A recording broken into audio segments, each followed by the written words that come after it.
Hello, friends, and welcome back to the Intuition Activation Podcast. I'm your host, Jessica, a spiritual medium and intuitive coach. And I'm so excited that you're here to join me for this intuitive development journey. How is everybody? I am so excited to bring forward a new episode for you guys this week. This week, we have a repeat guest on the show. We have the amazing Chaim Karpel, and Chaim has been on the show before. And he came on the first time around because I had had a lot of kind of Jewish clients asking me if I could find somebody who had a little bit more authority than I did about the Jewish perspective on channeling. And what many of you may not know is that since that recording, my husband and I have been learning with Chaim on a semi regular basis. I want to say it was weekly for a while, then it became kind of bi-weekly. Life with little kids, it's hard to schedule, but we've definitely been connecting and learning a whole lot more about the Jewish faith, definitely Kabbalah, and the spiritual aspects of Judaism that I had never learned growing up. And it's been so inspiring for both me and my husband. And it has definitely sent me down a path of a reawakening, if you will, a reawakening towards my Jewish identity, a reawakening towards my faith and my connection with God. And I have definitely been shifting a lot over the last few months and diving much deeper into Jewish practices. And the truth is that and the reason I've been doing that is because in all of the channeling that I have done over the past 5 or 6 years, I guess it's been 6 years now, I've learned a lot about the universe and spirit guides, and I've channeled a lot of different things for a lot of different people. And what I discovered in learning with Chaim is that a lot of the things that I've learned to be true, the sort of secrets of the universe, if you will, are very well found and documented in Kabbalah, in Jewish mysticism. And so it's just been so eye-opening to think that these things that I learned just through channeling were knowings that the Jewish people have known for a long time, but maybe haven't studied. And I've definitely been diving very deep into that. And as I've been doing that and applying sort of more religious practices to my life, there's just been a different sense of presence in my life, a different sense of gratitude, a different sense of groundedness in my life that I think I really welcome and needed at the time. And so I wanted to bring Chaim back onto the podcast because, as you guys know, I went through a bit of a rough week last week with my son getting hurt. And that was then followed by a whole other series of illnesses in the family. My little one got the flu from being in the ER, and then they both my kids got hand, foot, mouth. And then as I'm recording this podcast today, I now have the flu. Like there's just been a lot of little hiccups, if you will. And it seems to keep coming up, but the one thing that seems to be ringing true, which I'm learning so much as part of the Jewish faith and the Jewish practice, is that mindfulness and presence are really the keys to happiness.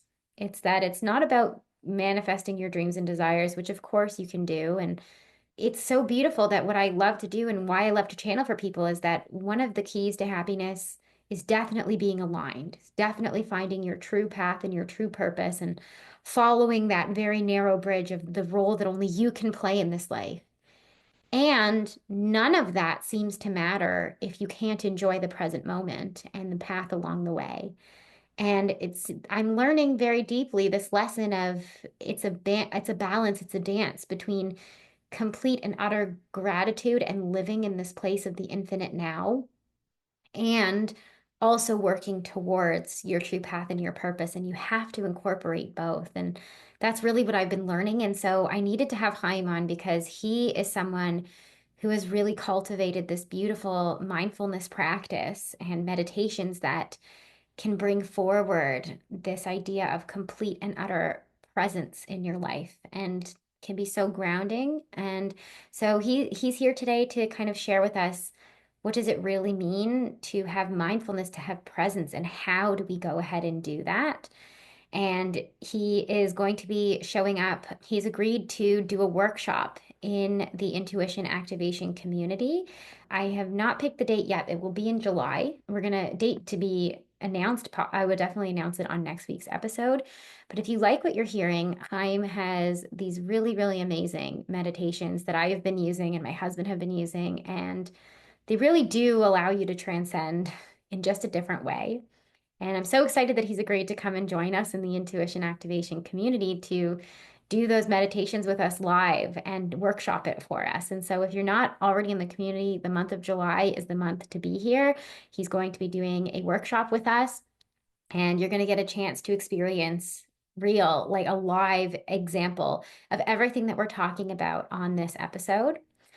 I do want to give a couple of caveats for this episode because one, or I guess I should say not caveats, but warnings, is that we really got into this conversation. So it's definitely a bit of a longer episode. So my apologies. It's so meaningful and so magical, but we dive deep. So it's definitely one of the longer ones.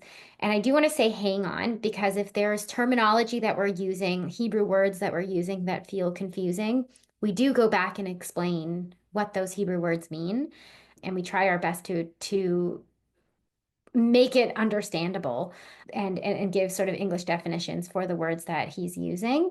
So if you feel like you're getting a little lost in the vocabulary, just hang in there. We do go back and explain all of those things. But just such an eye-opening and inspiring conversation. And I learned so much from this, as I always do whenever I connect with Chaim. And he's really become one of my mentors in the last few months. And I'm just so eager to share all of his wisdom with you guys because it's just so magical. And so if you're not already in the intuition activation community, there's the link in the show notes. Definitely come and join us so that you can be a part of this workshop. You are not going to want to miss this meditation. I'm telling you guys, this workshop is going to be a whole other experience. I know, having worked with him, you just transcend. And so I highly recommend that you come in here and give it a try and come and join us. It's so beautiful.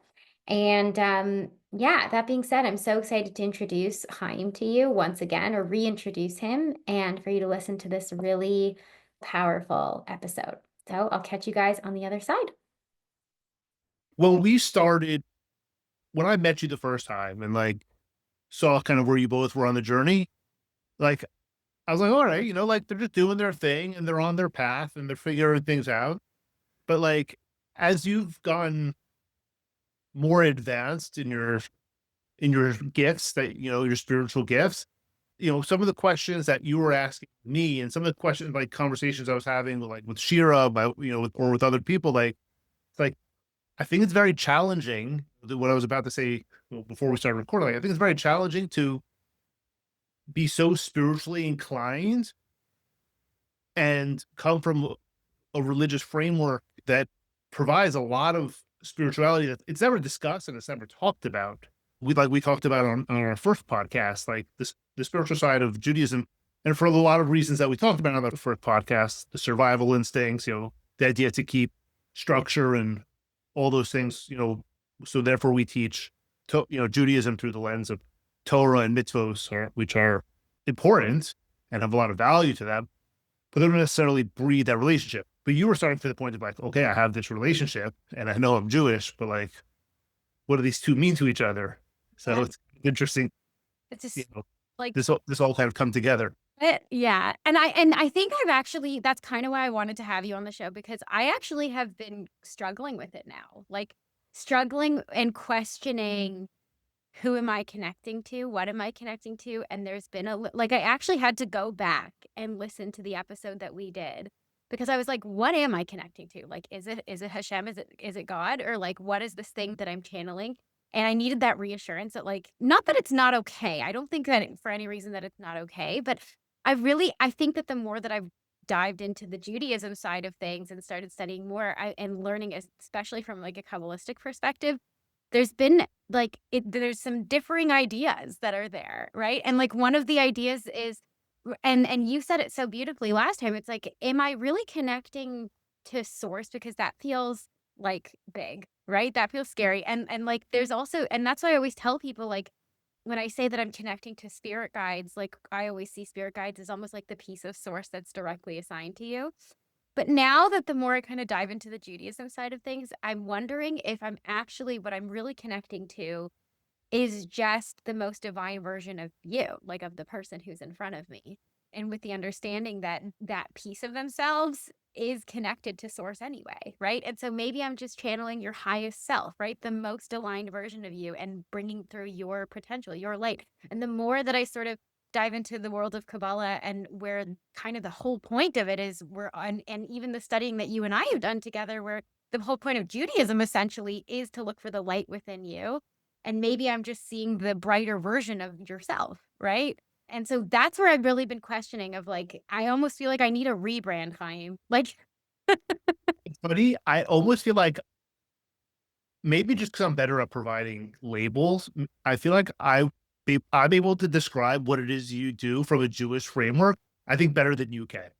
please enlighten me. So, I was having a conversation with somebody recently. It could have been the person we were talking about before. It Okay. could have been somebody else at work. And I said, they were talking about like, I was talking about a spiritual medium, just the idea of spiritual medium. I now remember who I was having the conversation with. Okay. And I said, there's there are different aspects of our souls. And from a Kabbalistic perspective, we understand that there's four worlds. Those four worlds of emanation, and depending which direction, from the direction of God coming down, are in descending levels of obfuscation, where God is covering himself and hiding himself more and more, and the higher levels of the soul are able to better cleave to God. So I'll give words to this so that hopefully people don't get too lost, but so that people who are listening be like, this guy's crackerjack. I will give you the words. Okay. So the four worlds that I'm referring to are the worlds of Atzilus, Bria, Yetzira, and Asiya. I think I defined these. I think I talked about these in our first podcast. I don't remember if I defined I'm them or not sure not. if you did in the podcast or if you did in a lesson with me and Ellie. So I'm not sure.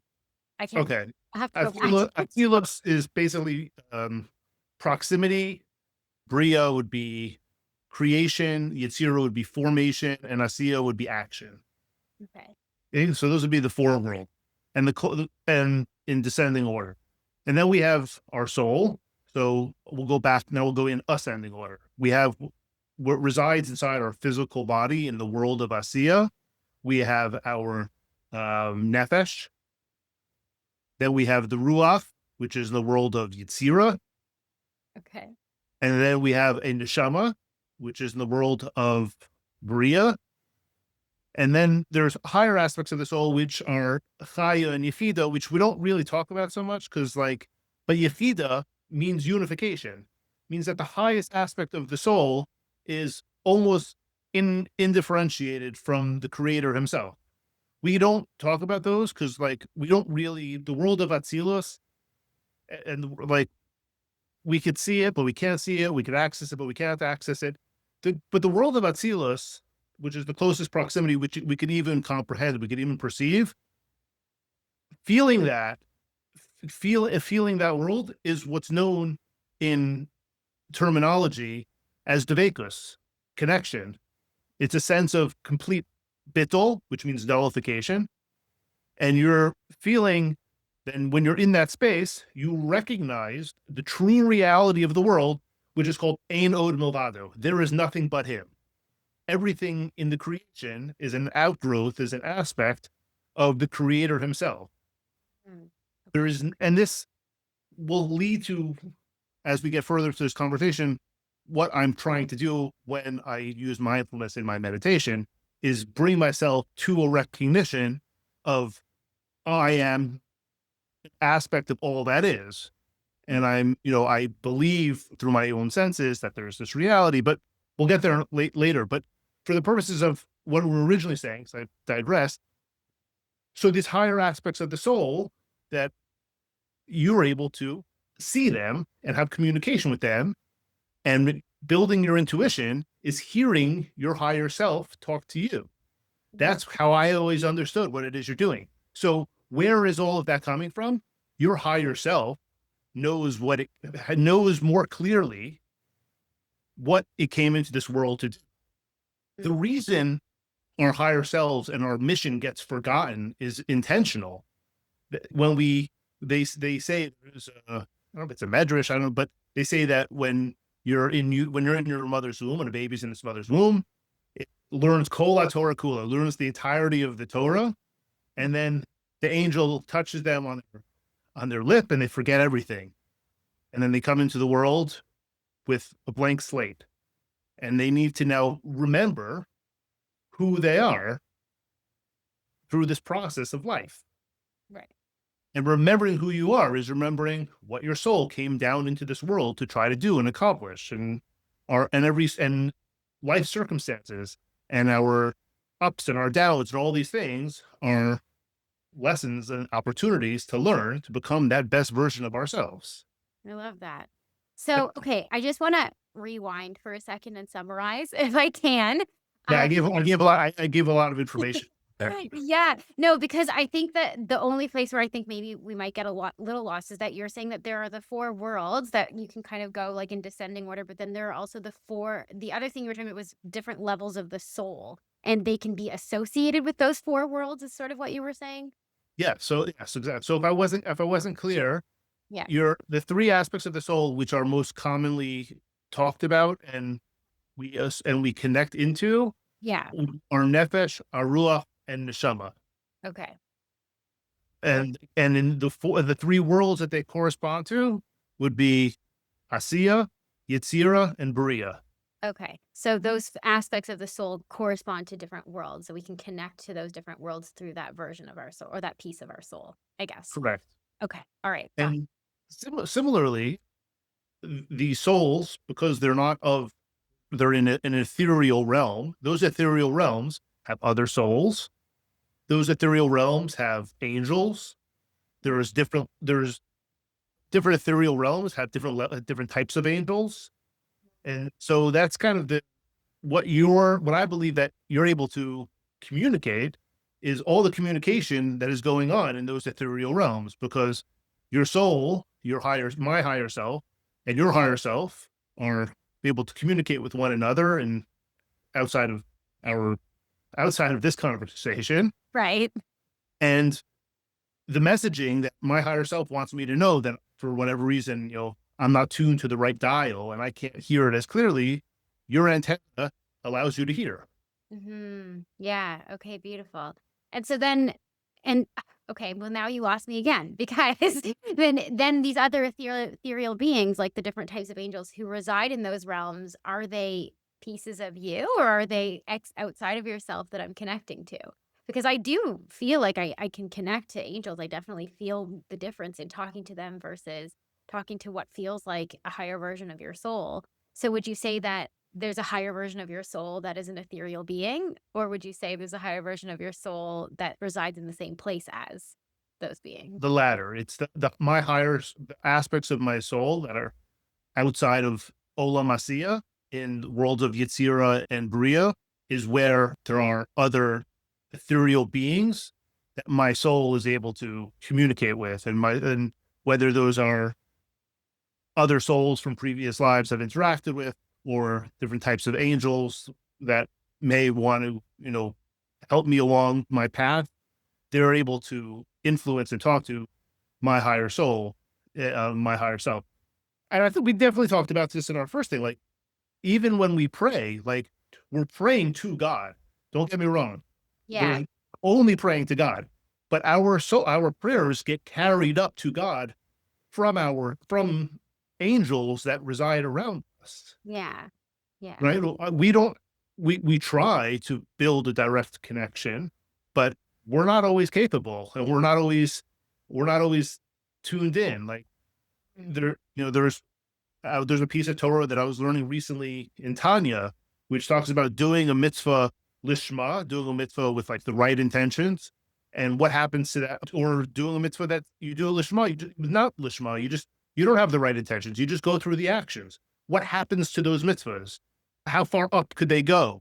Are they capped at certain places of like they do have some impact, but not as much impact? Like these are discussed amongst the people who are a lot more qualified. We're just able to learn about it and try to understand it and build it into my framework. But these ideas that I'm talking about, that we parts of the tefillah that we say specifically need angels to carry them with us. Yeah.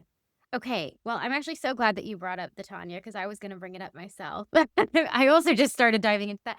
And because there is, and this is sort of where like I have kind of, I think maybe why I jumped back into observant Judaism. And you touched on it just in what you were saying as well, because there's something to be said about in instances and in moments of high clarity, I feel connected to source, right? I can do these meditations and I can call in these guides or these higher beings and I can connect with them and it feels like a beautiful connection. But there's something to be said about having that connection throughout your day and having a framework in which to do that and to have repetitive, consistent connection built into your everyday. And a lot of people would call that trying to be present, maybe. And I think a lot of, and you know, there are sort of Eastern teachings or in modern spirituality where we talk about this a lot, this idea of you have to try to like really live in the forever, right? The ever present now, right? And that's where we can kind of feel the most content and we can feel most present. But there's not a lot of, I guess you would say, like there's not a lot of practical ways of doing that, or a lot of practical steps that are kind of brought forward on how you go about doing that. And that's where I kind of feel like that was what was missing in my spirituality journey. And that's where Judaism really came in. It was like, actually, there are practices that you should be doing throughout every aspect of every minute of your day. There's something in a way to be present and to connect with Hashem, with God, with your spirituality, with your soul, and bring that through. I mean, to the point where Judaism is like something you say the second you wake up, a moment of presence, right? Every time you eat something, a moment of gratitude, right? Like there's something for every aspect of your day to kind of keep bringing you back to the present moment, if you will. And I really appreciate that and feel that was what was missing. And I think that, you know, to connect to your higher self, to discover what your true path and purpose is great. And you can then begin to do that. But if you're not in the present moment, then you're always going to keep, I guess, craving those high level connections because you don't feel connected, if that makes sense. And you're going to keep future tripping, I guess. It's sort of like, am I my path? Am I my purpose? What's my next thing? What's my next thing? And you miss out on, can I be happy with where I am right now? And I think that happiness piece is something that I've really been trying to kind of dial in on, and that present piece of, can I actually find the light in this moment and not in the striving, not in the trying to find my truest path and purpose all the time and make sure I'm in alignment at all times, right? Which is essentially what I do for other people, right? But can we actually just live in the now? And how do we go about doing that? And I think that that's really what's been a bit of a wake-up call for me, of like, that was missing, right? And so I can claim to be this really spiritual person, but you know, when I'm not doing this work, was my day-to-day life considered feeling fulfilled, happy, present? No, I was future tripping and thinking about my next goal and my next thing and my next thing, and making myself miserable in the process. And this, and sort of diving into the Judaism practices, these moments of presence in your life constantly have really brought me back to reality, if you will, and allowed those moments to kind of moments of gratitude to really resonate, I guess, and to therefore feel contentment in the everyday, in the every moment, when I'm not working towards my ultimate path and purpose, if that makes sense. Yeah. So I know that's a lot, but Yes. I'm curious what your thoughts on that are, and if you have things to say about it, because I know that there are a lot of texts in Judaism, including the Tanya, that talk about this, that talk about how to cultivate, that none of the things that you do. I mean, I only learned there's like, I started studying it with someone from chapter 26, because that's when they start talking about happiness. But there's like there's like a whole bunch of chapters about you can't do any of the mitzvah unless you actually feel content and feel happy. Otherwise, you're not motivated. At least that's from the learning I was doing. And so, yeah, I guess I'm curious if I'm on the right track here. I mean, I'm not one to tell somebody if they're on the right. I think any track you're on is the right track, and the universe will tell you what, when to, like, if you're went to course correct it. So you said a lot there. So let's try to unpack some of Unpacking. it. Yeah. So I'll tell you two interesting things that came to me as you were talking.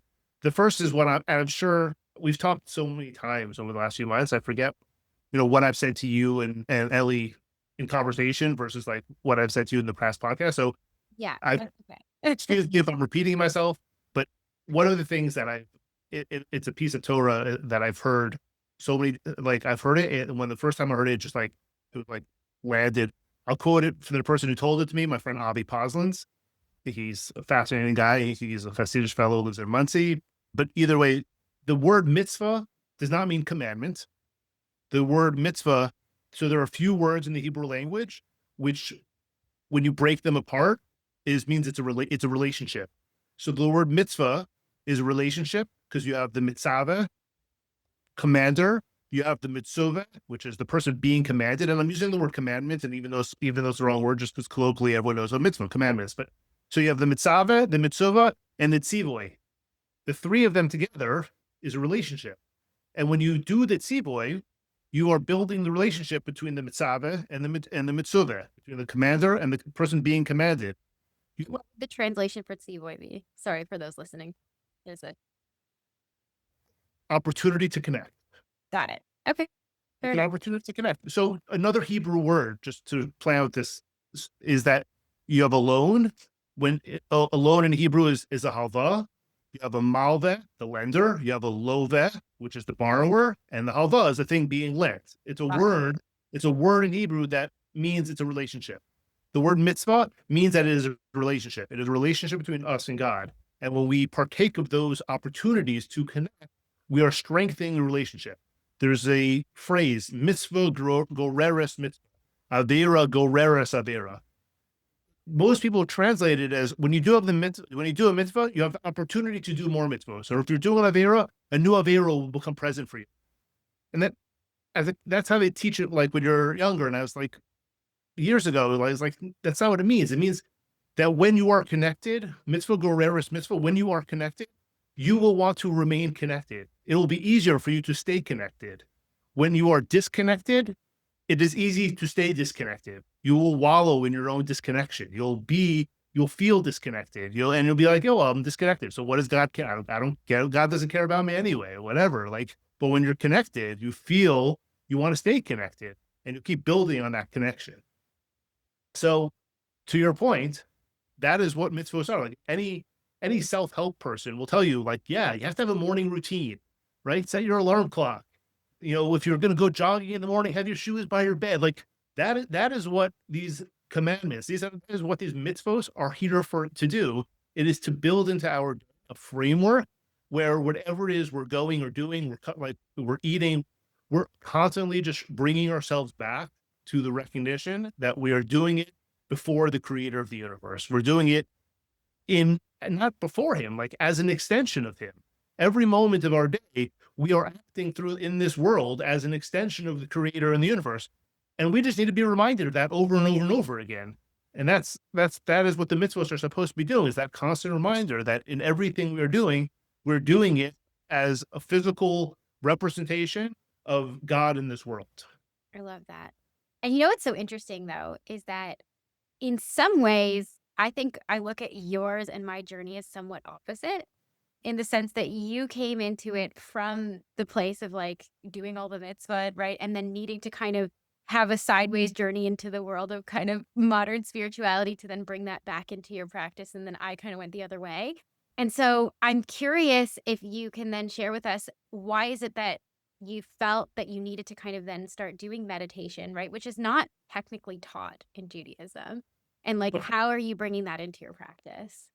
Okay, so I said in your previous thing, there was two things that came to me. Oh, yes. The question you asked will segue into the second thing, which I didn't mention. So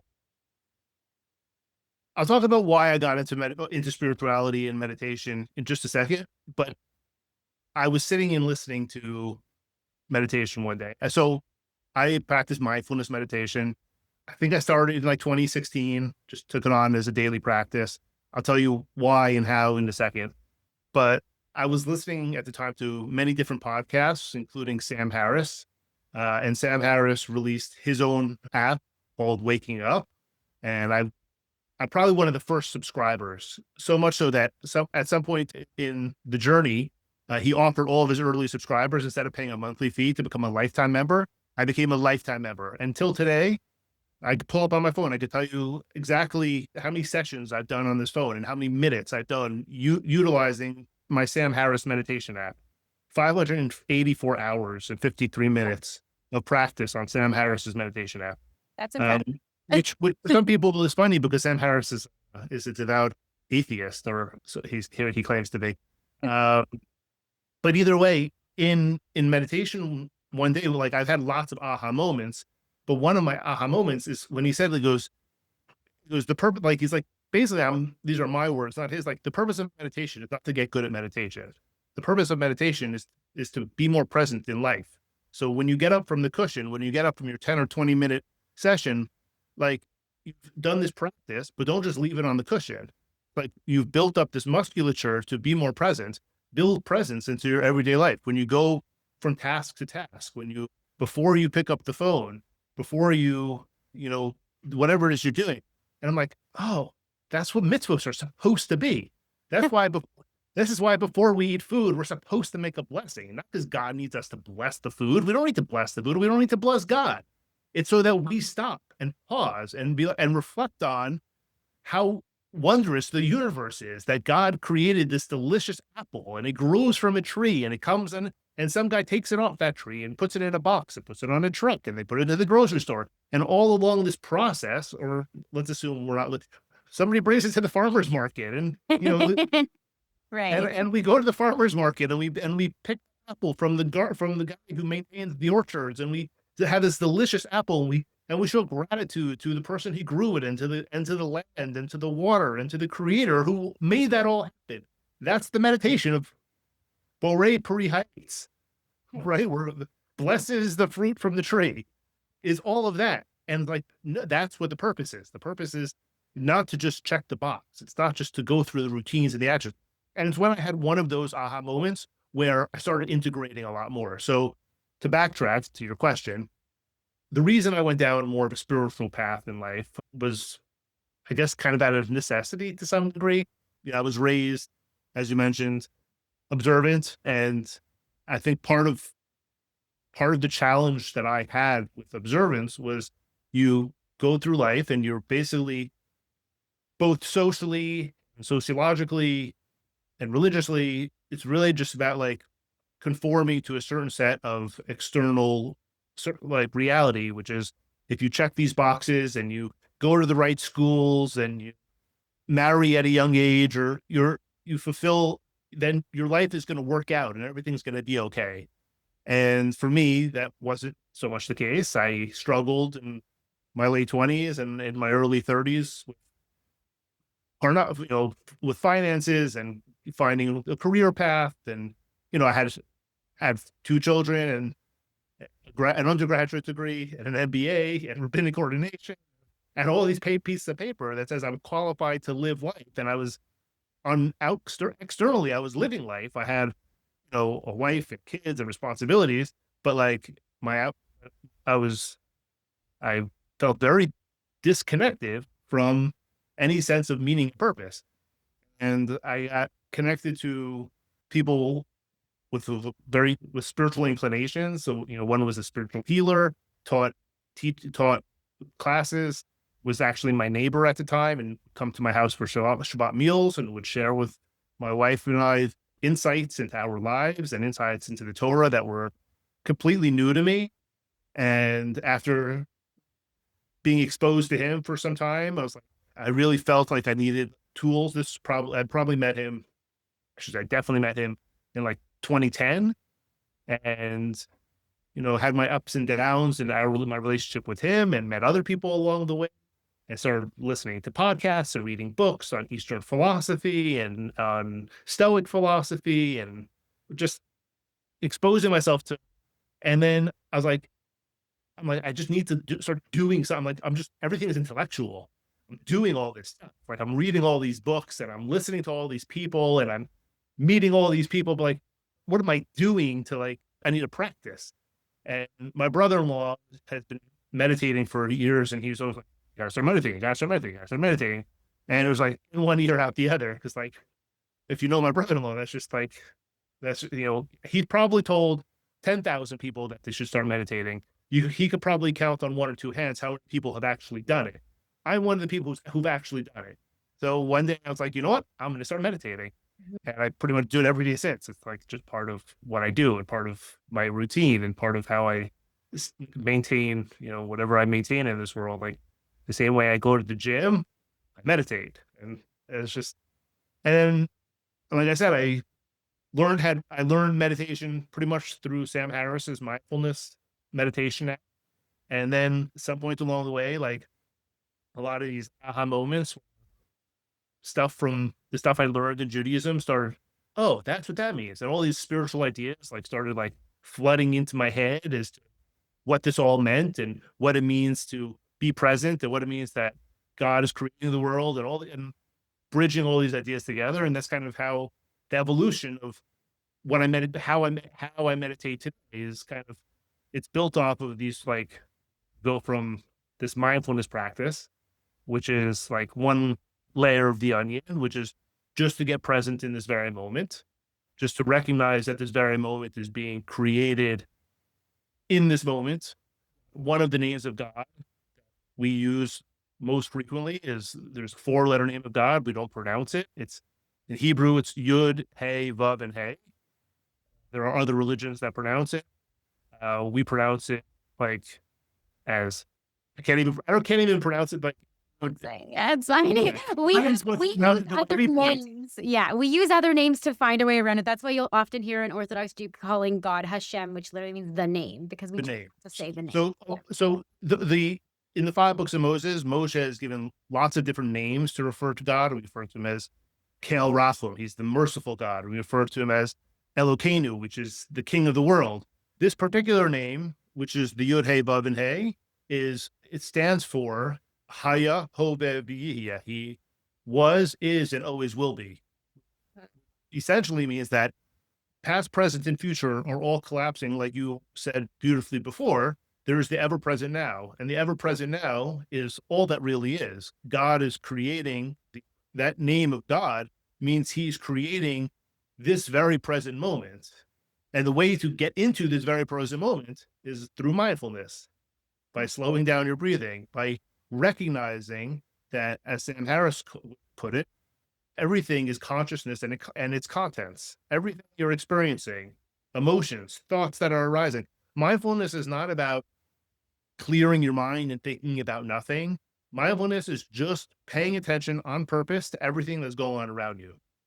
Most people can't do that. Most people's minds are trapped in some sort of past, which causes them whatever, past or future is either pulling you away from the present, which is fear and anxiety and shame and guilt and all these emotions. I could have done this. I should do this. What if this doesn't happen? What if I did this better? But in the present moment, this is all that is. And in the present moment, all I could do is respond to this very moment, which is, again, another one of my learnings that I've integrated into meditation. That's Viktor Frankl. Viktor Frankl is, between stimulus and response, is the opportunity to choose how you want to respond. You could only do that if you're in the present moment. Because if you're not in the present moment, you're already responding to something that happened previously. You can only respond in this moment. And then if I responded to the thing that's happening in this moment, why am I still thinking about it 2 and 3 hours later? Why do I still let it bother me? Okay, so that's part of the mental framework, the mental game of like, no, come back to the present moment. Find, what is happening right now. Tap into what's happening right now. And that's kind of been, then that's the bridge. And then right now, God is creating this very moment. What else, once I'm in there, once I'm as mindful as I could be, and I'm recognizing and feeling this energy flowing through me, and I'm recognizing that this energy is flowing down from the infinite source of all energy. God is, we learn in Kabbalah, he's the source and substance and cause of all that is. That doesn't absolve us. That doesn't say we're just passive recipients of everything. We're co-creators. We were created as the Torah says, in B'Tselem Elokim, we were created in the image of God. God doesn't have a physical body; it must be a spiritual image. So that spiritual image of God is gives us creative powers as well. So we are because we have a soul which connects us to the source, and because this energy is flowing down through these four worlds, through the 10 spheros, these 10 emanations, which in secular terms are somewhat similar to chakras, not exactly, but either way, they filter the light of the infinite light of the creator gets filtered down through these four worlds, through the spheros into our lived experience. How am I going to respond to that? How do I want my reality to change, knowing that I'm a co-creator with God? How do I change that energy? Oh, my thoughts, my deeds, my actions. The way I respond with my thoughts and deeds and actions will then change my reality. And then when my reality changes, my decision set will change along with it. If you want your life to change, you have to change. To just, I wish, anyway, I've talked for a long time and I've said a lot. Oh, it's good. It's amazing. And I'm sitting on the edge of my seat with every word. I'm like going, yes, yes. It all makes sense and the gaps all get bridged. And I think what I would really love for you to share, though, is that you have actually created these really beautiful meditations. And definitely people who are listening are going to have an opportunity. I'm not going to make you do it right now, but there'll definitely be an opportunity for you guys to hear and participate in the beautiful meditations that Chaim has created. And I definitely we recorded one together. When you were doing a meditation with both my husband and I, we recorded it and I put some music in the background and my husband and I use it. Like we do use it fairly often. And my husband uses it almost every day. So yeah, he's using it. It's a great We meditation should put that out in the world. Maybe other people want to hear out it. in the world. We'll talk about how we do that. We should definitely do that. So let me pause for a second. So I didn't create, let's see, how do I say it? I didn't create all the meditations. I created how the meditations flow. Okay. So I've learned in Hasidic Svarim, what are called yichudim, means unifications. So going through these four worlds and seeing energy flow down from the infinite down into our lived reality, or seeing energy flow through the 10 spheros within my body. Like those are ideas that I've seen and learned from multiple sources. But I think what I add to it, or what I bring to it, is because I practice mindfulness as long as I have, I approach it through this play. I enter it like I think if you were to do those meditations, just try to just jump into them, they'd become very intellectual. And I think what I've learned about anything spiritual is we have to stop intellectualizing our lives and we have to cultivate our intuition, and we have to learn how to feel the presence of God and feel alignment. Because if we're only intellectualizing things, we have to learn how to, they talk about this in Kabbalah and in many places. We have to connect our heart and our brain. And the brain is the intellectual and the heart is the feeling. And we have to build a pathway between the two. And that's part of the work that I try to do when I'm in meditation, is connecting that pathway and aligning my desires, my physical desires, my worldly desires, with what my soul wants and what is best for me. And, and getting away from a place of ego to a place where I recognize that I'm here to be of service. I'm here to reveal God's light in this world. And so what I bring to it is I bring that mindfulness where we're getting present. We're learning how to recognize that everything we're experiencing is consciousness and its contents. Something which is worth noting, and which I find, I don't know anyone who's ever explained it this way. So Sam Harris, in his meditation, or if he talks about it in classes, there philosophers have what's called the hard problem of consciousness. The hard problem of consciousness essentially is, you look for the seed of consciousness, you recognize that there's no seed of it.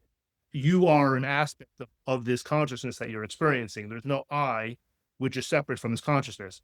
So the hard problem of consciousness is, where did consciousness come from?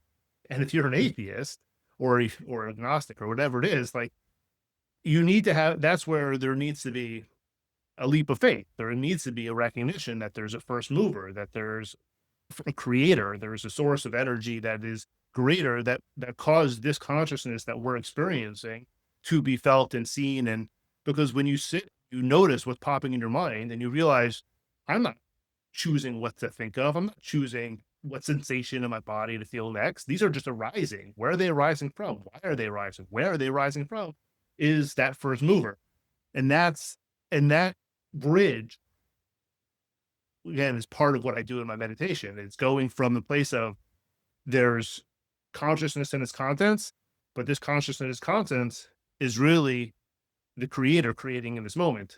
Like I said earlier, that is bittul, that is tevekus, that is a recognition, eno and movado. And to translate it, bittul is nullification, which may or may not be ego death. I don't want to wade into that at the moment. That's bittul. It's tevekus. Tevekus means connection, connecting to God, connecting to all that is. And connecting to all that is this broad recognition of everything is God. Eno and movado. There is nothing but. And again, not to intellectualize that, because okay, we just talked about it, and people will hear this podcast and they'll intellectualize this idea too. But to actually be able to feel it because you're in this meditation, that's kind of what I think I've discovered in my process and what I try to teach to others. Yeah, and it's really, really powerful. And you do feel the difference. And I want to ask, sort of like, without you actually sitting here and doing a meditation for us, could you possibly provide us with a bit of a framework of, like, if someone were to like listen to this podcast and go, I want to attempt and cultivate some form of this mindfulness on my own. What would that look like? Like, is there a framework or a process that they could think about or try to call in as they were to do something like that? And then my second part to that question is, you like, the meditation's only one piece. Then how does that continue to trickle in through the rest of our day? How do we continue to maintain that mindfulness through the rest of our day, if that's also the point? So, first part of your question, I think I kind of just did, but Yeah. I'll repeat it, just try with a little bit more clarity. So before I talked about earlier in our conversation, I talked about the four aspects, the three aspects of the soul and the four worlds. Mhm. So without doing the meditation, I will describe to you using the language I used before. So the first step is olam asiya, the physical world. Yeah. I'm in a physical body and I notice my physical sensations. Okay. I'm getting present. I'm noticing gravity pulling to my chair. I'm noticing my breath coming and going. I'm noticing the noises in the house. Not trying to block it out, just being present to it, noticing it, being fully present to my lived experience. Then I move up to my ruach, the world of Yetzirah. How am I feeling in this moment? Remember, my emotions are important. Am I feeling sad? Am I feeling bored? Whatever it is. The highest emotions that we want to try to elicit in this space to connect to source is love of God and awe of God. Ahavas Hashem and Yiras Hashem. Those come through different spheros. The sphere of Chesed and Gvura are two spheros that are in the world of Yetzirah, but it's Ahavas Hashem and Yiras Hashem are higher emotional frequencies. And it's important to be able to get out of, there are baser frequencies like anger and jealousy, and then there's higher frequencies. We want to move into higher frequencies of emotional capacity. The next step up the soul is our neshama, and that place of neshama, which is the world of bria. So that's actually, in Kabbalistic terms, they describe that as a place called Bitul Hayesh. When the world was created, they say that the world was created yesh me'ayin, something from nothing. So Bitul Hayesh means nullification of the something. When I learned Sam Harris's hard problem of consciousness, or when he described to me this idea that there's just consciousness and its contents, that to me was Bitul. And then when I learned about Bitul Hayesh, that to me was what that was. That's exactly what you're getting to at that point of awareness. Is there's consciousness and contents. I'm an aspect of this consciousness and contents, but there's still, this consciousness seems to be separate from ayin, the nothingness, the creator himself. God has no form, no shape. God is all that is, but God allows there to be this world that functions outside of himself. And then the last step of it, which again, we've got this hard problem of consciousness, so it's a little bit challenging, is being it then to able to move from the idea of bittul hayesh to just bittul, moving from there is I, there's this consciousness and its contents, to a recognition that consciousness and its contents is really just an outgrowth of the creator himself, and there's nothing but the creator, but he desires that this world to exist. He desires to experience the world through each of us and through everything that is going on, and to move into that space. And again, through the learnings that I've done, through meditation that I've done, like, I wouldn't say I've got good at it, but I've kind of, it becomes easier at certain times. For example, on Shabbos, we have what's called an neshama yisera. We have that third level of our soul is enriched. Because that level of our soul is enriched, it's easier for us to be able to and Shabbos is what's called me'ein olam haba. It's a taste of the world to come. Olam haba, the world to come, is where our soul gets to be nene miziv shkinaso. Our soul derives complete joy and pleasantness from cleaving to connection to the creator. The creator is this great, beautiful presence, and we want to get closer to the creative presence, and it's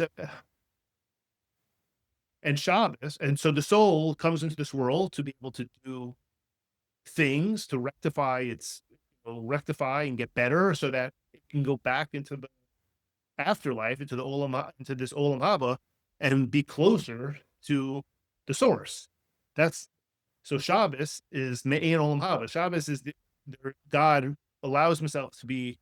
This is why we refrain from work on Shabbos. This is because God created rest on Shabbos. He wanted to have an opportunity to bond with the creation, and creative rest is this stepping into, or stepping out of, really, the framework of time, which is what you're doing in mindfulness as well. You're stepping out of the framework of time, and you're connecting to source. So on Shabbos, when you have this neshama yisera, and it's me'ein olam haba, it's easier to experience, it's easier to feel this feeling of enod mobat, this feeling of bittul.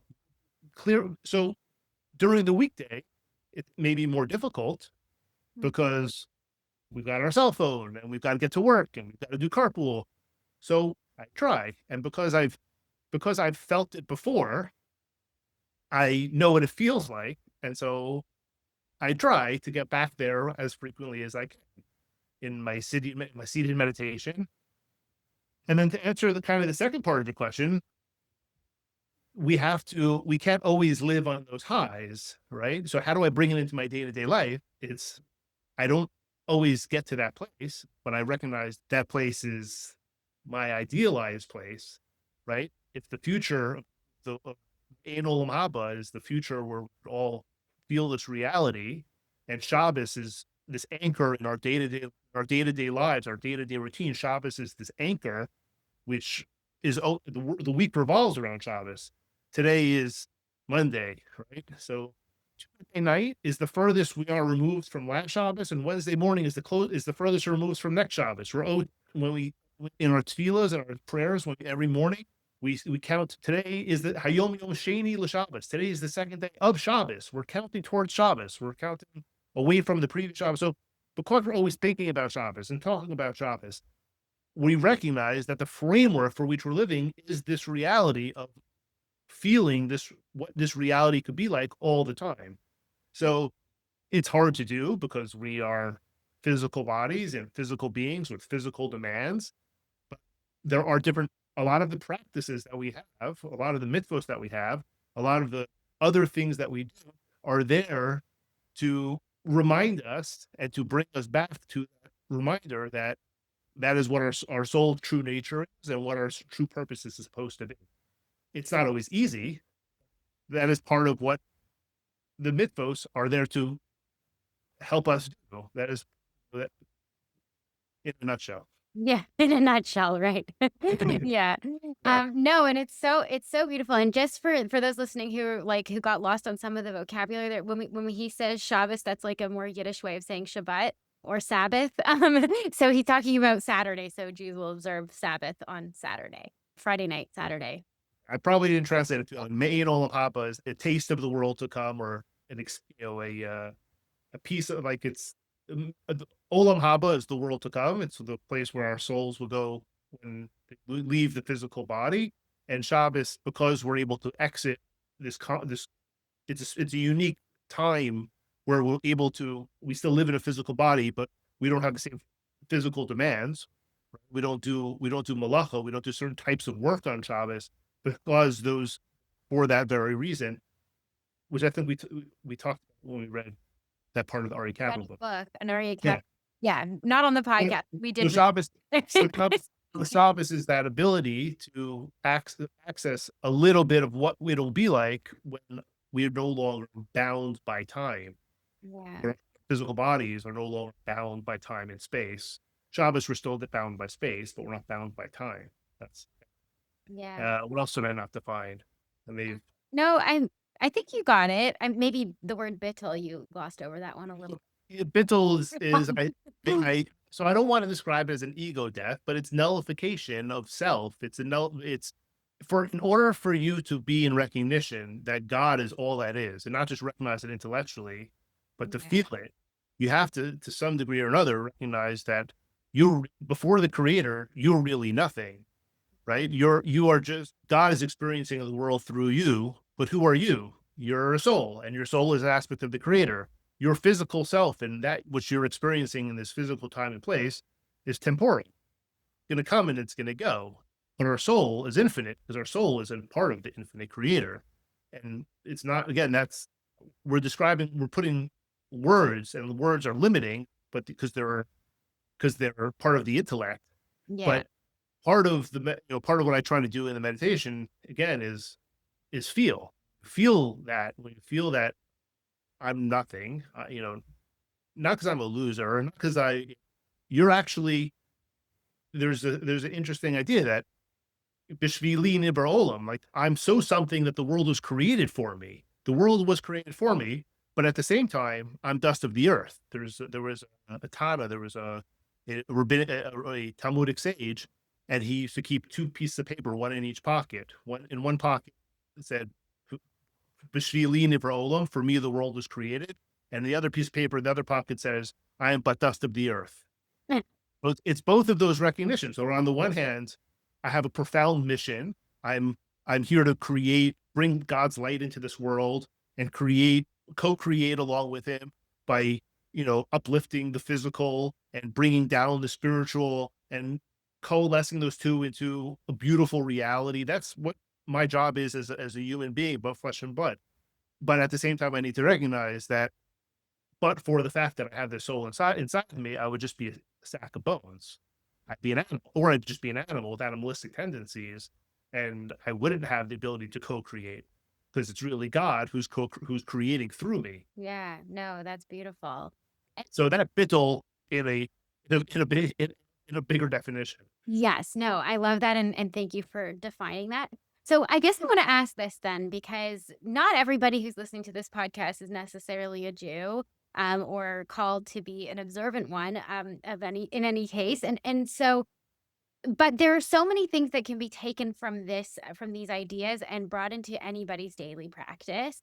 And I really kind of want to, like, if we could almost boil it down to, I don't even want to say like a routine, if you will, something that is going to bring you a little bit closer to the same two goals. And I guess like if I was trying to look at them as sort of even at the differences of our two journeys, right? There's the one goal is sort of like in an individual sense, all of us are here to bring forth the light of the creator, right? To elevate the world in some way, but in only the way that we can, right? And we specifically can. And then the other side of it is that we in doing so and through our daily practices, whether is that we can also be mindful enough throughout our day to day that we can experience that light, whether we're the ones creating it or not, if that makes sense, that we can experience that light in everything that we do. And so there's sort of like, I have a way of bringing light into the world and only the way that I can do it. And it's important to do things like meditation and connect to your intuition to figure out what it is that I'm going to do that's going to help bring a little bit more light into this world. And like throughout my day to day, even when I'm not focused on that mission, I can still experience light in this world and experience it in other ways. Does that make sense? I think so. I don't think you asked the question, but I Right. think No. So the question is, yeah. So the question is sort of then, how do we what are some practical things that we might consider doing in our daily routine in order to experience both of those things, right? Which is one, what am I here to do? And two, how do I experience the light of the creator that lives within me at all times or as often as possible? Ugh. okay. The $1 million question. I wish I know. Yeah. So again, I think the entrance point for me is the mindfulness piece. It's getting to that recognition of everything is consciousness and its contents, but consciousness comes from somewhere. So there's a higher power. It's and everyone's higher power is going to, as they say in the great book of the 12 steps, a God of your understanding. Right? We all have different understandings of God. And I think everyone in whatever step they are, in whatever stage they are, in whatever religious practice they come from, or not, no religious practice, it's finding a God of your understanding, connecting to a power that's greater than yourself, universal energy, oneness. Because at the end of the day, we're all living this human experience together, and and this is my understanding, like without that power, without that higher power, like I don't know, like other than like some values or morals or ethics, like wouldn't we all just be like hedonistic, or why wouldn't we all just be like savages on an island? But like, but because we believe that there's a higher power, there's a purpose. This whole this isn't just some sort of chaotic mess. There's actually beauty in the creation. It may seem like when you read the news, which I don't recommend people do, but it may seem like when you read the news that we're living in chaos and things are nuts. But like when you zoom out and we're showing up and we're seeing like it's a 100 chapter book, and we're starting at like we get to read like chapter 89, 90, 91. And we don't get to read how the book ends, because we may not be here to see it. And we may not remember what happened up until chapter 80, right? Like, because, we only catch bits and pieces of the historical context. But from the eye of the universe and the eye of eternity, everything's making sense. Everything's falling into place. And the beauty to what's going on, human beings often corrupt and interrupt and mess up that beauty, like we do in many different aspects of our lives. But the creator is perfect, and the world is fractured, and it's moving towards a place of perfection again. That's what's happening. So find the God of your understanding, and then the practice outside of that recognition, outside of using some sort of meditation practice or some sort of practice, I would say for those of us who don't have necessarily a religious framework where we have these check-in points, is gratitude, Right. compassion. Mhm. When I walk down the street and I see, unfortunately, I live in a big city. I live in Toronto, and I could pass from the time I get off the subway till I get to my office. I could pass 4, 5, 6 people sleeping on subway grates, in the middle of the winter. I could pass people who are asking for money at the coffee shop. And I say this all the time, but for the grace of and luck of what my soul chose. My soul chose my experience, and I get to be who I am as a result of that. Their souls are also aspects of the creator, and their souls chose their reality. And thank God I'm the way I am. I get to live the experience that I get to live, but I need to have compassion for those who suffer and those who struggle. And I need to express that compassion in whatever way I can, through loving kindness, through charity, through acts of service. I would say that's, and gratitude is like, recognize how fortunate you are to have the things you have.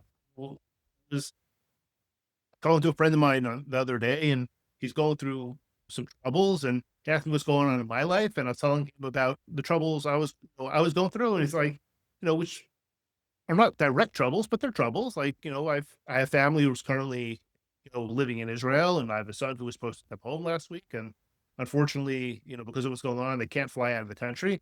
And he turns to me, he's like, "Oh, I guess my troubles are nothing compared to your troubles. I feel better now." Right? So that wasn't the point of it. The point of it was just like, have gratitude for the things that are good in your life, and recognize that, like, it'll get better. Everything passes, everything will change. Don't hold on to the present moments. When you live in the present, don't hold on to the past. Don't have fear or concerns. Like, believe and recognize that things are working towards that state of perfection once again. And anything that's going on, which is less than perfect, is just what's needed to get closer to that state of perfection. And instead of holding on to that brokenness, let it keep flowing, and in your mind's eye, see the goodness in things, and see the world in perfection again, and see the love and peace and harmony and abundance that the creator is capable of creating, and wants the world to experience. God doesn't want the world to experience the brokenness. God doesn't want the world to suffer. All of this came about because of, what the sin of Adam and Eve, right? They ate from this tree of knowledge of good and evil. But God, before they did that, the world was created in perfection. God gave free choice. Adam and Eve messed up and created now duality. And in duality, we need to relearn the unification of the oneness. And by relearning the unification of the oneness, we experience duality, and experiencing duality requires all this fragmentation and all this brokenness, where there's polarization, and there's good and there's evil and there's up and there's down. But the reality is that's not the case. The reality is that the creator is oneness, and everything that exists within the creation is part of him and is part of this experience. And we need to move towards the idealized version of what that world is supposed to look like by doing those things, by expressing gratitude and expressing love and kindness and compassion, and being sympathetic and empathetic and giving charity. Like, that's what we're supposed to be doing as human beings. And then on top of that, to your point, is discovering what it is our soul came here to do, and doing that. Because all of those things are very generalized terms. We're all supposed to be doing those things. But that doesn't, what does it mean for me to be compassionate? And I'm not a doctor. I'm not here to heal people in a physical sense. I don't go ward to ward, putting on band-aids and giving shots. But I'm here to heal the world. I'm here to heal the world with whatever gifts I have to heal it, right? And other people are here in the world to be the receivers of those gifts, and that's their responsibility, is to receive with grace and receive with gratitude. Like, everyone in their own place, and your role may change, and you may evolve and go from one part, as you learn and as you go through different experiences, you become a different version of your previous self, which is something I've experienced, having learned and experienced and grown through my own life. Like, I think my role has adopted and switched and moved with it. Well, I'm rambling quite a bit. No, it's perfect. It's beautiful. And I definitely couldn't have said it nearly as well myself. So it's absolutely there. And I think it's beautiful because, and I think that what I was trying to get at with this, and you did say it beautifully, is that even if you don't choose to follow a religious framework, you still can experience that same thing that you were describing so beautifully before, which is like a closest to the source, right? That taste of the world. You can still have that. Though these are just tools that one particular religion uses to create those touch points to allow you to have those moments of gratitude and mindfulness throughout your day. And you can have those. And so that really was where my foray back into observancy happened, because I was like, I needed those touch points. I needed those reminders, and they're baked in. It's baked into the program, right? And so you have them. It makes so much sense. And, a lot of people see, organized religion as very restrictive in a lot of ways. And I heard somebody say, but actually you have to choose your heart, right? No matter what. But at the same time, it's sort of like sometimes the boundaries are the path to your freedom, right? And the boundaries are there to help you or to help you kind of achieve this higher level in a lot of ways. And so that's what's really been helpful for me. I don't want this to come out wrong, but like sometimes I would argue that some of the things that people find challenging about religion is not the religion itself. It's what humanity has done to the religion. It's the frameworks of power and control which taken in the name of service of the creator for power and control and hierarchy. And we need permission to do this and we have to give money here. And like, Mhm. yes, community is important. And yes, we need authority within the community. And yes, we need to be supportive of the communities that we're a part of. But we need to recognize that all of those frameworks which were created by man, and we need to, if we find that those things that were created by man are not serving us, that was part of my experience. I was within a frame.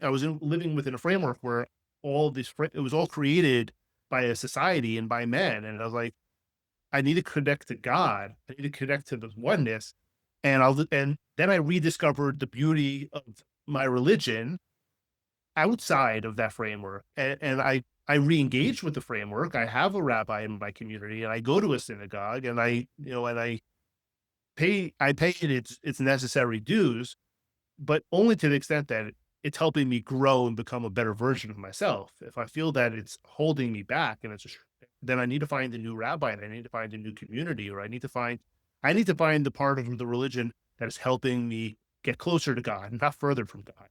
Yeah, that's very well said. And it's very true because we can get very caught up in the aesthetics of it. Yeah, and I think when you meet people who've had bad experiences of religion, it's you can't judge the religion for the people who like it's unfortunate. You would think that, but we've seen time and time again that people who externally look a certain way and have a certain level of authority have done us wrong, both in the synagogues and in churches and in you know it's power corrupts absolutely. Right, like, Absolutely. and so we need to be conscientious of like, are we doing this? Why are we doing the things that we're doing? And I think for me, I'm very fortunate that because I was raised with such a strong religion, with not really a religious framework, I had a strong educational framework. Like, I could be very discerning, and Mhm. I could go to the source text and I could read it for myself, and I could interpret for myself. Like, things are not black and white; things are very gray, and nobody has an absolute. When it comes to a relationship with the creator, nobody has this absolute truth that defines you and what you do. And what I've noticed, which is very one of the things that troubles me about my community and religious communities in general, is that you you lobotomize yourself, and you're like, and because you're like, give away your thinking power to groupthink, and groupthink doesn't doesn't allow you to really cultivate your own intuition and your own, because your intuition is your higher self. And what do you need to grow as a person? What do you need to grow as an individual? Yes, I my soul chose Judaism, and yes, my parents raised me within a certain framework, which was part of the contracts that my soul chose as well when it came into this world. And I got a lot out of it, and I continue to get out a lot out of it. But to at what point do I sever my own autonomy and my own relationship with God and be like, this is what the community expects of me, and this is what they're, and I did that for a long time, and it stopped working, and I needed to re-engage it from a healthy place. And again, I think that healthy place, what is for everybody, is where they feel personally invested in it, with that personal relationship with God, personal relationship with the experience. And if it doesn't, keep looking, because it's Yeah. Absolutely. No, it's so perfect and so beautiful. And I love how you just like circled right back to the need for intuition. So We'll get you on that there. We're going to cultivate your intuition, Chaim, as well, so that you're at the same point as all of us here developing on this podcast as well. We'll get there. And I think that you are, because you were telling me that you were doing some of those exercises and getting them right, like every time. So we're getting there. Yeah, I should spend more time working on those exercises, and I probably should. I know. As one of my mentors once told me, don't should on yourself. It's okay. Right? It's Yeah. okay. You will. And but it is so beautiful, and I this has all been just like such an enlightening conversation, and I hope it will be for our listeners too. But I want to kind of finish off with one final question, which I guess is, would you say that in sort of, I know you say you didn't create it, but in practicing these mindfulness practices and doing these meditations and then applying that in additionally to your Judaism, would you say that in general and maybe over time you do feel a much deeper connection to the creator, and in doing so, and would you even maybe potentially define that as a stronger connection to your intuition, maybe hearing the creator back, right? Like not just it being one-sided where I'm praying and speaking to source, but actually receiving insights for myself and getting a lot more aha moments and a lot more downloads, I guess, in those practices. Interesting. Well, I think the same way that you could have a religious practice, which is similar to what I described my early Mhm. years of religious practice, where it's very much habit, routine, checking the boxes. You could have that same thing with a mindfulness practice, which is, okay, it's 6 o'clock in the morning and then I got to go to work, but first I need to sit on this chair for 10 minutes and I need to listen to Sam Harris tell me to follow my breath. And then you can get up from that chair and you can go about your regular day life. You could go to synagogue in the morning. You could wrap your phylacteries and your prayer shawl, and you could read the Hebrew words for 20 minutes, and you could put them away and forget about it until again tomorrow. You could do those things.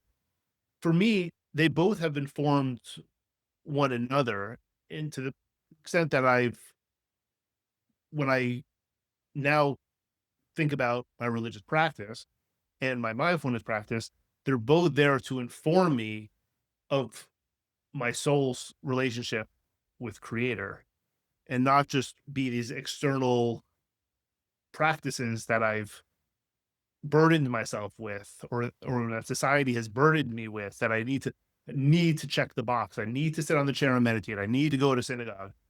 No, I want to do these things. I choose to do these things because I feel that by doing them, I'm enriching my life. I'm enriching my soul. I'm building that bridge and that connection where I could sense and feel and God more present in my day to day life. When I say that it helps cultivate my intuition, I guess yes. I mean, I think being more present, feeling more connected to God, through that presence, and trying to make my interactions with other human beings and my interactions with my religious practice sacred. That's what my soul wants me to do. My soul wants to expand, and my soul wants to have an impact on myself and then my family and on my community.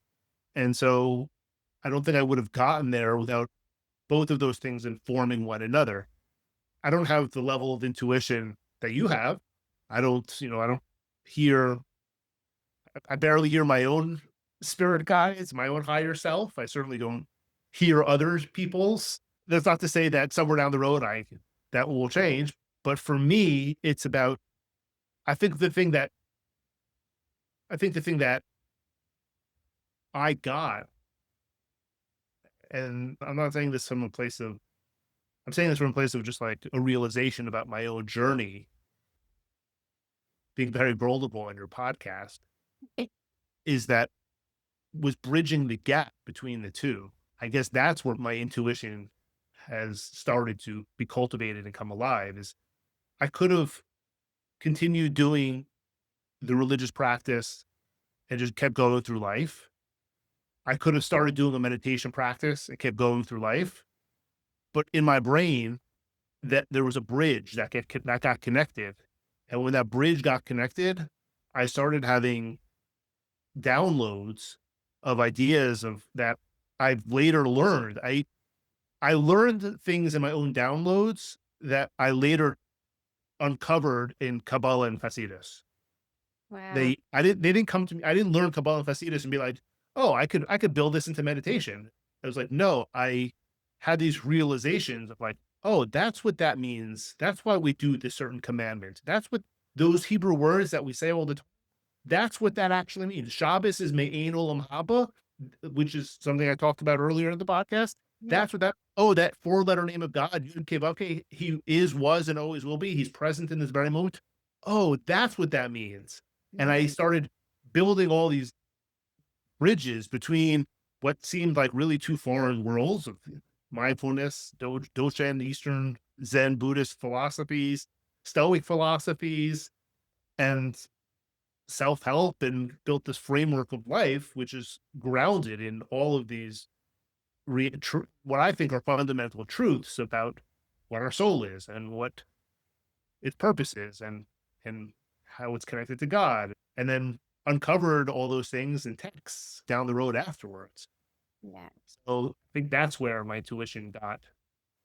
There's definitely more for me to cultivate within my intuition, but I think I intuitively just downloaded a lot of what it is I've later started learning in text, which I said earlier, learning in text is okay, but I was learning too much in text, and it was too much of an intellectual thing, and it needed to be more of an intuitive thing. And that's kind of the journey I'm on, is learning something intellectually, studying the book, and then using that into to grow my intuition, and vice versa, and, having an intuition about something and then expanding it into a practice, and that affects me and my journey. Yeah, no, it's so beautiful, and thank you for sharing that, and for sharing your connection to that in your journey. I It's interesting because I almost feel like for somebody who did the intuition thing first, right? Who kind of developed my intuition first, and then am now layering on the practices that I really truly do find Jewish practices, or Jewish observances, to be mindfulness practices. I really do find them to be that, especially like with the daily prayers, and a lot of those things, they feel like they bring me back to the present moment. And so it's interesting because the intuition was already there for me, but what was missing was the presence. It was actually being present and in the moment. Because if you allow me to be, I will be off in another world the whole day long. And I've been like that since I was a kid, right? Like off in some other planet, right? My parents used to call me the space cadet, right? Like I was just in another universe at all times, and you would call my name 6 million times and I just didn't hear it, right? Like I was in another world. Some might call that ADHD, but um, but either way, I found that in then bringing in these other practices, like bringing in the Judaism, for me has felt like grounding me back in reality in some way. And in some other ways, just made me a much more not only present person, but also just a better person in general, because I'm having to pay attention more, and I'm having to have that space between, as you said so beautifully earlier in this podcast, of how am I going to react to the moment, right? And not living in the future, or living in the past, or for me, just living in another world altogether, right? And then getting frustrated. And for me, that does result in frustration, because I'll get frustrated when the present moment interrupts my other reality that I like to live in. And like, I hate being pulled out of that, right? And to the point where being pulled out of it by my own kids can sometimes cause me to snap, right? I was having such an experience in my head over here and having a conversation, and you need a snack. Like, and so like, it's interesting how for me, I don't know that the Jewish practices have enhanced my intuition in any way. I don't know that they have, but they've definitely grounded me back in reality, and they've made me a better person for it. And so it's interesting. And to add to that, that's really what part of that's really what our task is in this world, is that part of the mission of the Jewish people is what we say in Hebrew, it's Kabbalah ol Malchut Shamayim. It is the receiving of the yoke of heaven, meaning we wear when we accepted the Torah, when we received the Torah, we accepted upon ourselves to be a people who teaches the world about the oneness of creation. One of the ways we do that is through bringing God and bringing God practices into our daily, everyday lives. And so coming out, being spiritual and living in the clouds it's wonderful, and it has its place, but we live in a physical world, and we have a physical body, and we interact with people around us, and having that yoke of heaven, having that responsibility of teaching the world about the creator and wearing that on the outside, wearing Jewish garments, walking around, sitting in a sukkah, being very obviously Jewish in the world that we engage in is a responsibility, and that allows us to bring God's presence into the physical world. And so the grounding is, I would don't view it as grounding, and it's separate from the spiritual practice. It's grounding the spiritual practice in the physical world, and that will elevate the physical world. Yeah, yeah, and that's definitely been my experience, and I've been a much happier person for it, I should say. Like, my husband is very happy that I am not as grouchy as I typically am, because I do, like, if it was up to me, I would just sit on that mountaintop all day long, right? And then get frustrated and, get tripped up over the fact that I have to, like, feed myself and, clothe myself, all the things. But now that I can elevate them with spiritual practices, at least through this framework, it feels more I feel much more willing to do those things, right? Because I know I can see the aspects of them, how I can use them as a vehicle for that. And so it's good. I also remember to eat a little more, so that's good. I often I used to go and get to the end of the day and go, oh my God, is it 4 o'clock? I forgot, right? Like, so it's helped me a lot for sure. So, and I know we've been talking for a long time, but you just Yeah. reminded me that when God wanted to give the Torah to the Jews, the angels objected Mm. and said, like, why would you give it to flesh and blood? They're going to mess it. And God said to the angels, like, do you have desires that you need? Do you need mitzvahs to tame your desires? Do you have like you don't need the Torah of mitzvahs. You're like, if you're living on the mountain, if you're living only spiritual and you're living up in the mountaintop and you're separated from your physical body, like, you don't need the mitzvahs. But when you're in this world and you were engaged in this world, like, that's exactly when you do need them. Mhm. Yeah, yeah, it's very true. So I needed them. Apparently, I was off in some other world before, and we've come back down to earth. So thank you. Thanks. I think that's part of life. Part of life is that we always, what is it? What do the Rolling Stones say? You can't always get what you need. You can't always get what you want. You can't always get what you want, but if you try some hard, sometimes you'll always get what you need. Yeah, I think that's life. You're always going to get what you need. And yeah, I think it may take time. Some people learn faster than others. Some people get tripped up and they keep getting tripped up and they like to repeat the lesson over and over and over again. But part of getting tripped up is learning the lesson and then elevating to the next level. Well, you get challenged again. You keep getting challenged, you learn faster, you adopt quicker, and you keep moving it forward. yeah. No, it's amazing. Well, Chaim, this has been an incredible conversation, but I do have to be cognizant of the length of it and the time. So, is there any last thing that I didn't get a chance to ask you that you would like to share with our listeners before we hit pause on the recording? No, I think we've spoken long enough. I think we've given, if it isn't already too long, we've probably maybe lost a couple people, but hopefully it's been interesting enough to keep them engaged. And if not, there's always 2 times speed. If I don't, I know I talk quickly, but okay, 1.5 times speed. They could listen then. No, there's really nothing I want to add. I mean, I know I'm going to join your community and hopefully do some meditations with you guys there.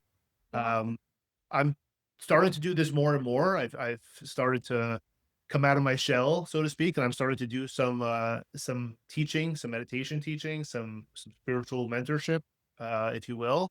I have a website. You could put it in your show notes. People could look at it.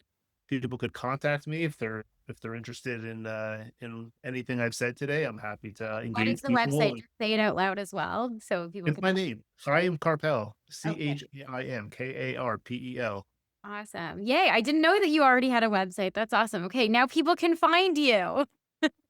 It's been around for some time. I just haven't publicized it. Oh, whoops. Okay. That's amazing. Okay.